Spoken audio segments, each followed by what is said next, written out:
Assalamualaikum warahmatullahi wabarakatuh.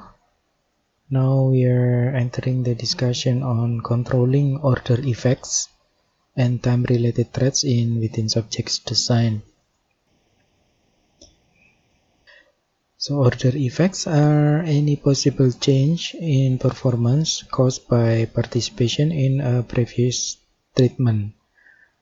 So including in order effects are fatigue effects, practice effects, and carryover effects.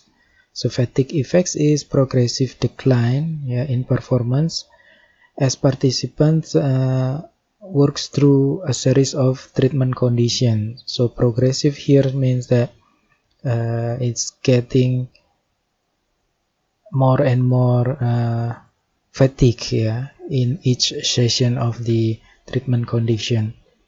So the second one is practice effects. This is progressive improvement in performance as a participant gains experience through the series of treatment conditions. So he or she is getting better in each treatment conditions. The last one is carryover effects. This is specific treatments cause changes in the participants so that the after effects of the treatments carry over to the next treatment or treatments and alter the participant score. So in order effects, carryover effects is caused by experiencing a specific treatment, while the practice effects and fatigues come from the general experience of being in the study. Progressive error. We will have some examples about this later in this slide. So within subjects design, we can control environment threats to internal validity using the same techniques that we use in between subject designs. Specifically environmental factors such as room, the experimenter, or the time of the day can be controlled by randomization, holding constancy of conditions, holding constant, or matching across treatment conditions. But in time-related factors or order effects, it requires special attention and new strategies for controls. So we have to control order effects by controlling time, and then also for some cases we have to switch to between subjects design. And the last one is to conduct counterbalancing. Controlling time, so we can control the order effects by controlling the time. So the length of the experiment related to threats to internal validity, such as history or maturation. This makes sense because, for example, 45 minutes lab session will have less time related threats to internal validity compared to treatment scheduled for weeks, for example. So this longer length of the experiments were related to threats to internal validity. So shorter duration between treatments condition will lead to less threats of history and maturation. So we reduce the time between each treatment conditions. But shorter duration could increase the order effects. So when we face transient order effect, such as fatigue, it could be controlled by longer duration between treatment conditions, so the participant can rest in between. But again, if we increase the duration, other time related threats will be increases also. So we have to control the the length of the study and the duration between each treatments or each treatment conditions. So the second one is to switch to a between subjects design. Yeah. So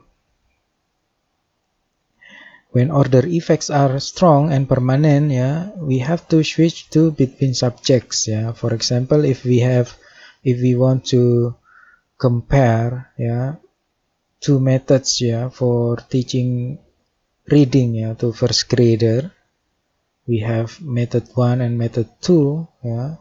So after the children learn with method 1, the effects are permanent. Yeah. So we can, in this case, we have to use the between subjects design. Yeah. So with separated group, two groups. Yeah.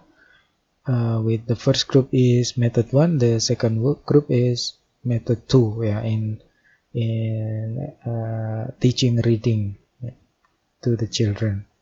Then we compare these two groups. Yeah. So counterbalancing is the process of matching treatments with respect to time. So in counterbalancing, different participants undergo the treatment condition in different order. Yeah, for example, we conducted an experiment, a taste test. Yeah, old cola versus new cola. Yeah, so the participants are waited without food and drinks, yeah, for 2 hours. After that, they were given drink the new cola and then the old cola. Yeah. So which one tastes better? Okay. So the participant might have rated the new cola higher, yeah, because, yeah, they were thirsty. Yeah. So in addition, also they might give lower rating, yeah, to the old cola, yeah, because they have just had something to drink, yeah, the new cola, yeah, the new cola first and then the old cola. So when they drink old cola, so they are no longer thirsty, yeah, so they already have a drink, yeah. Okay.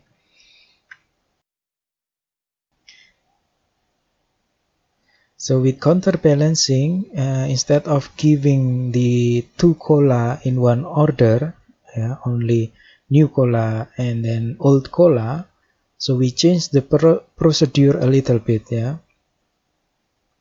So instead of giving the two colas in one order, we divided the groups into two, yeah, and use two different orders. Yeah. The first group is new cola first and then old cola. The second group, old cola first and then new cola. And then we compare the taste rating.